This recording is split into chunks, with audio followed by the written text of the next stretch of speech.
Hi, welcome. Enjoy the content, subscribe, and turn on notifications. Jonathan always considered himself a lucky man. Working as a software engineer at a solid company, having a beautiful and successful wife, living in a comfortable suburban home, everything seemed to fit together perfectly. Laura, his wife, was a marketing manager at a well-known advertising agency, and he admired her dedication to her job. They'd met years ago at a corporate event, and their wedding had been lavish, with Colin, Jonathan's younger brother, serving as one of the groomsmen. Colin had always been the pampered baby of the family, the one Jonathan had helped countless times over the years, whether by lending him money or giving him job referrals. Their brotherly bond seemed strong, even if Colin had a habit of showing up unannounced and settling in as if it were his own home. Over the past 3 months, however, something had changed. Laura began mentioning evening meetings more frequently. At first, Jonathan didn't think much of it. After all, the corporate world was demanding, and he understood the sacrifices her career required. But these meetings became increasingly regular, 2 or even 3 times a week. Laura would leave around 7 in the evening, saying she was meeting clients or discussing strategies with her team, and return close to midnight, always with the same excuse: the traffic was terrible, or the meeting ran longer than expected. Jonathan noticed she came home with her hair slightly disheveled, her makeup smudged, and always with a faintly restless look she tried to mask with a tired smile. One night, while washing the dinner dishes he'd made alone, Jonathan noticed Laura's perfume was different when she came home. It wasn't the soft, floral scent she usually wore in the morning, but something more woody, almost masculine, mixed with hers. He mentioned it casually, and Laura replied it must have been from a colleague who hugged her goodbye. Her explanation came too quickly, too rehearsed. Jonathan felt an uneasy sensation settle in his chest, an unease he couldn't quite name, but that grew stronger every time she grabbed her phone and left the room to take a call. Colin, on the other hand, had also seemed different lately. His visits to Jonathan's house became less frequent, and when he did show up, there was a strange tension in the air. He avoided looking directly at Laura, or maybe it was the other way around. Jonathan sometimes caught brief, furtive glances exchanged between the two, followed by uncomfortable silence. During a Sunday barbecue, Jonathan mentioned Laura's frequent evening meetings, and Colin abruptly changed the subject, making a forced, unfunny joke about his own job. That night, after everyone had left, Jonathan lay awake in bed listening to Laura's breathing beside him and realized he no longer recognized the rhythm of it. It was as if the woman lying next to him were a stranger. His suspicion turned into certainty when Jonathan casually checked their shared credit card statement. There were strange charges: restaurants in neighborhoods Laura had never mentioned having meetings in, a florist he didn't recognize, even a purchase at a lingerie store he knew wasn't meant for him, since nothing new had appeared at home. Jonathan wasn't impulsive, but this was too much. He needed to know the truth, and he needed concrete proof. So, after a quick online search, he decided to buy a discreet vehicle security camera. The device was small, about the size of a lighter, and could be easily hidden in Laura's car dashboard. Jonathan waited for a day when she left early for work, installed the camera pointing toward the interior, connected it to the car's electrical system, and adjusted the angle to capture both the driver's and passenger seats. The camera had night vision and automatically started recording when it detected movement.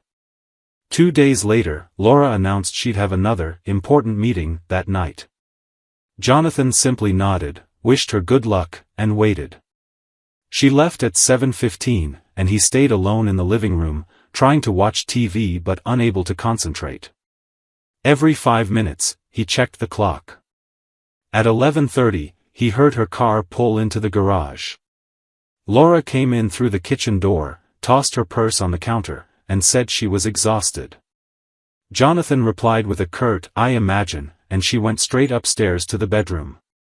He waited until he was sure she was in the shower, then quietly slipped out to the garage, opened her car door, and removed the camera's memory card. Back in his office, his hands trembling slightly, he inserted the card into his computer and opened the video files.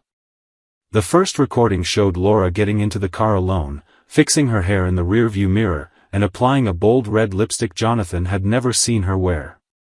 She typed something into her phone, smiled at the screen, and then drove for about 15 minutes until she parked in a partially empty lot behind a shopping mall. Jonathan fast-forwarded the video. Then, at the 12-minute mark, the passenger door opened, and someone got in. Jonathan felt the air leave his lungs. It was Colin. His brother.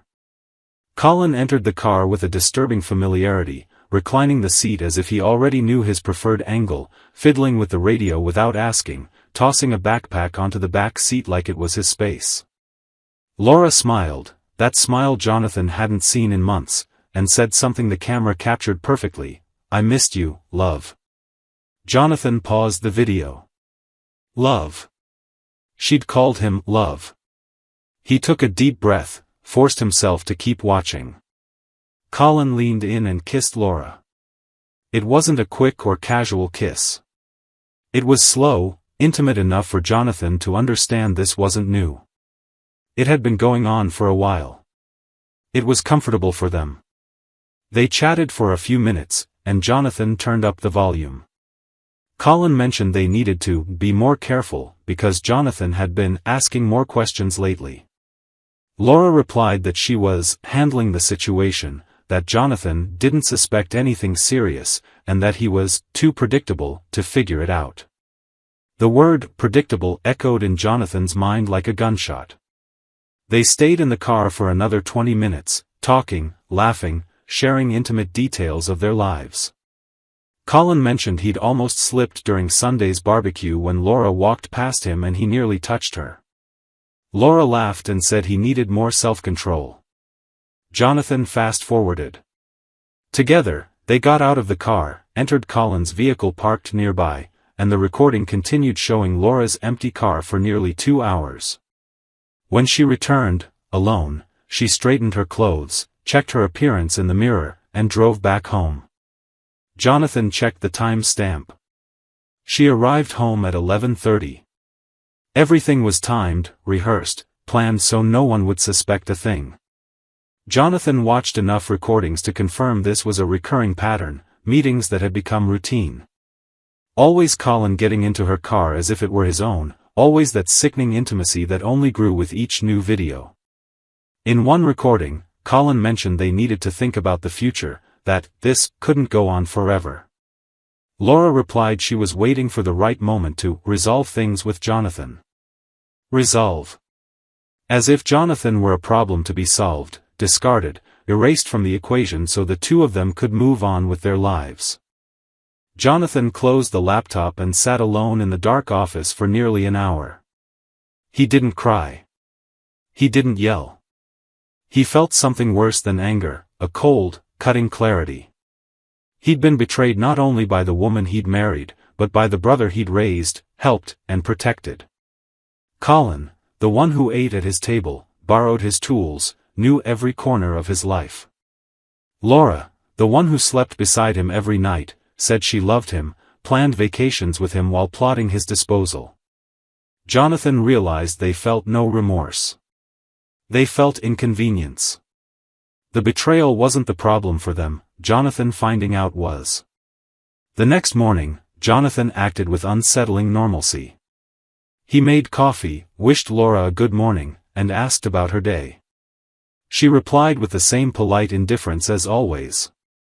Jonathan waited until she left for work, then made 3 phone calls. The first was to a divorce attorney a coworker had recommended months earlier, when another engineer at the company went through a messy separation. The second was to a digital security technician, requesting certified copies of the recordings in multiple formats and on multiple devices, all with verified date and time stamps. The third call was to his mother, asking her to organize a family dinner for that weekend. She was surprised. He rarely took the initiative to arrange family gatherings, but agreed enthusiastically, thinking her son was finally making an effort to bring the family together. The dinner was set for Saturday night. Jonathan spent the next few days preparing meticulously. He copied the recordings to a USB drive, edited the most revealing clips into a 5-minute video, and tested his parents' TV connection to ensure it would work flawlessly. At work, he maintained his mask of normalcy, replying to emails, attending meetings, as if his life weren't crumbling inside. At home, he treated Laura with the same distant courtesy, and she noticed nothing unusual. Why would she? To her, Jonathan was predictable. To her, Jonathan was an obstacle, not a person. Colin called on Thursday, asking if Jonathan needed help preparing anything for the dinner. His voice was casual and friendly, with no trace of guilt. Jonathan replied that everything was under control, thanked him, and hung up.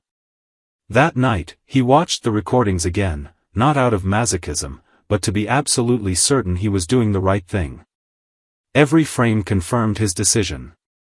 Each of their laughs, each touch, each mention of him being predictable, solidified his resolve. Saturday arrived. Jonathan woke early, bought flowers for his mother and a bottle of wine for his father, and arrived at his parents' house with Laura by his side. She wore a light blue dress and was smiling, commenting on how nice it was to gather the family. Jonathan drove in silence. Colin showed up 15 minutes later, greeting everyone warmly, hugging Laura just a second longer than appropriate, and Jonathan observed every detail. Dinner went smoothly. Jonathan's mother had made lasagna, the family favorite, and everyone chatted about small talk, work, the weather, vacation plans. Jonathan joined the conversation, but his mind was elsewhere, mentally rehearsing what was about to happen. After dessert, when everyone was relaxed in the living room, Jonathan stood up and asked for their attention. He said he had something important to show, something that involved everyone present.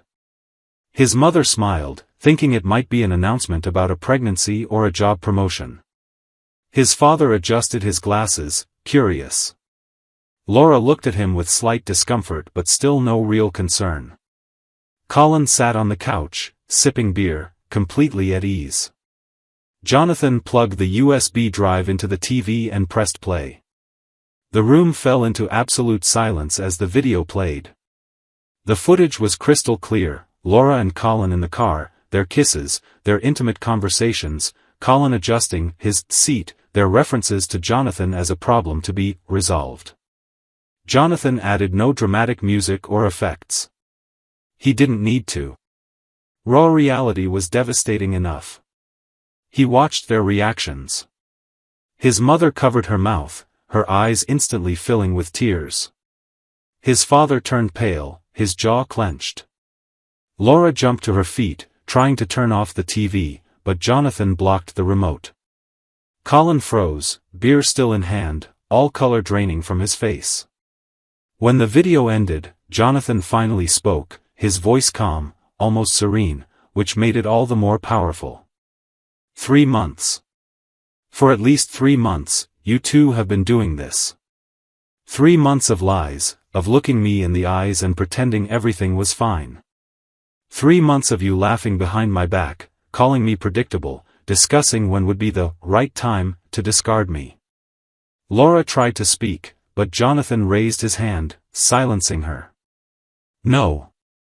You won't talk now. I had to watch hours of you two talking. Now it's my turn. Jonathan walked to the center of the room, controlling every movement, every word. You know what's funny? I actually thought I was going crazy. That my suspicions were just paranoia, that I was being jealous for no reason. I even thought about therapy because I felt insecure in my own marriage. And you two let me. You let me believe the problem was me. He laughed, but there was no humor in it, only bitter disbelief. Those work meetings, Laura. Remember how many times I offered to pick you up? How many times I genuinely asked how it went, interested in your career? And you lied. Every single time. He turned to Colin, and for the first time his voice trembled slightly, not from weakness, but from contained rage. You. My brother. How many times did I help you? How many times did I lend you money you never paid back? I got you jobs, took you in when you needed it. And you repaid me by sleeping with my wife and planning to get rid of me like I was trash. Colin tried to stand, mumbling something about explaining, but Jonathan pressed on, his voice sharpening. You know what hurts me most, Colin? It's not even the betrayal itself. It's the ease of it. The ease with which you got into her car, adjusted the seat like it was your territory, like I didn't even exist. You felt so comfortable destroying my life that you didn't even bother to hide it properly. Jonathan's father growled a "sit down" so heavy with disappointment that Colin immediately obeyed, shrinking into the couch like a child caught doing something terrible. Colin tried to speak, his voice shaking. Jonathan, it was a mistake, we didn't mean to. Jonathan cut him off with a dry laugh. Didn't mean to. Didn't mean to. Colin, I watched you two planning. You chose to deceive. And today, the truth is only coming out because I refuse to keep living in that illusion. Jonathan turned his attention back to Laura, who was now silently crying, but he felt no pity. And you. The woman who swore to love and honor me, in sickness and in health. You turned our marriage into a joke. And you know what's more pathetic? You didn't even have the courage to be honest. You preferred to keep me as the husband who believed everything while you lived a double life with my brother. Jonathan picked up his phone and continued. I have the messages you two exchanged. Want me to read some out loud for everyone to hear, Laura? Would you like your mother-in-law to hear you say sleeping with me was just fulfilling conjugal duty? Or would you prefer I read the part where you and Colin debated waiting for a better time to break up, as if I were just an inconvenient detail in your lives? Laura tried to approach him, murmuring a weak "I'm sorry," but Jonathan stepped back, his whole body rejecting any closeness to her. Don't come near me. Not ever again. You're not sorry you did it. You're sorry you got caught. Jonathan's mother was now openly sobbing, looking between her two sons as if she couldn't process that one had done this to the other. His father, always a man of few words, finally spoke, his voice heavy with deep sorrow. Colin, get out of my house. Now. Colin tried to argue, but his father repeated it louder this time, get out of my house. Colin stood, looked at Jonathan with a mix of shame and desperation, and walked out the front door without another word. Laura stood frozen, still crying, but Jonathan no longer saw her as the woman he'd married. He saw a stranger who'd destroyed his life. Jonathan took the USB drive, looked at his parents, and said he was leaving. He needed space to process everything. His mother tried to hug him, but he gently pulled away, saying he wasn't ready for comfort yet, that he needed time alone. Laura followed him to the door, begging to talk, but he simply told her she'd receive divorce papers soon and should get a lawyer. He drove back to the house, that place that would never again feel like home, picked up a suitcase he'd already secretly packed, and checked into a nearby hotel. On Monday, Jonathan handed all the evidence to his attorney, who assured him the process would be swift and favorable. The recordings were irrefutable proof of adultery, and in a state that still considered fault in divorce cases, Laura would have little room to negotiate.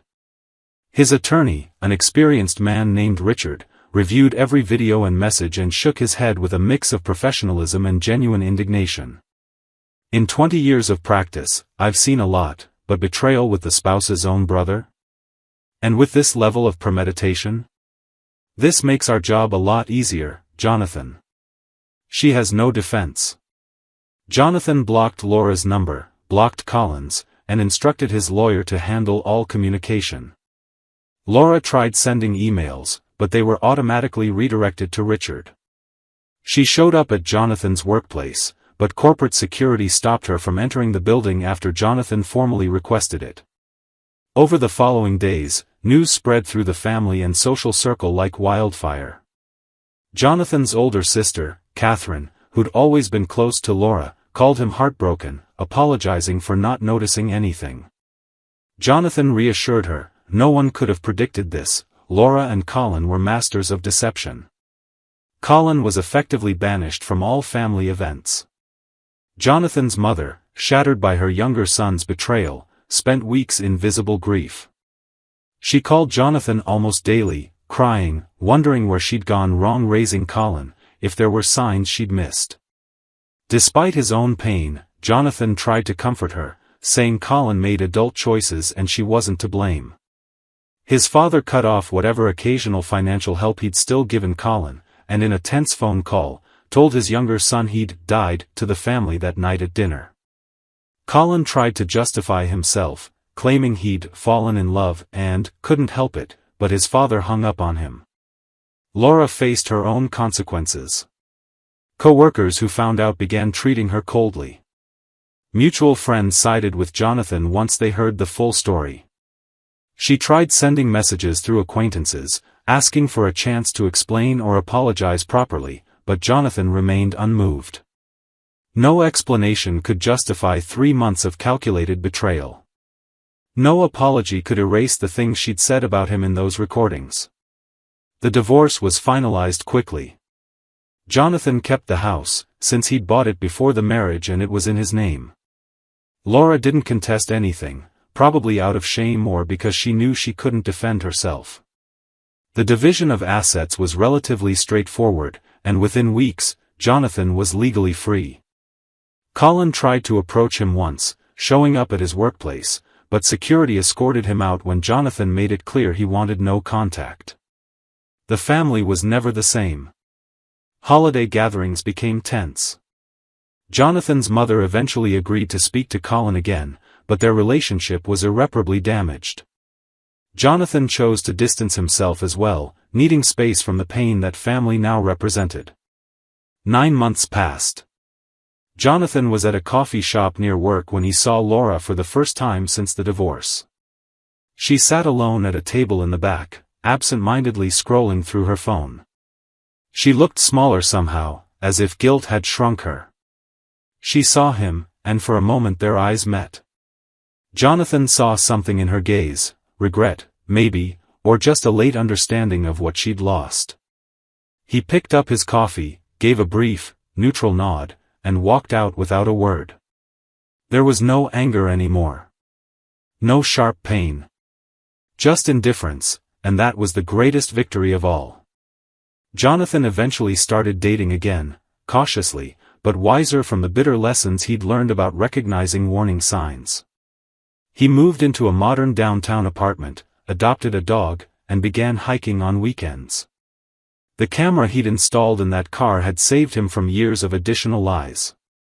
The recordings that exposed the betrayal also revealed who he truly was, someone who deserved honesty, loyalty, and respect. Colin and Laura could have chosen each other honestly from the start, but they chose betrayal, deception, and casual cruelty instead. On an autumn afternoon, while walking his dog through a park, Jonathan's phone rang.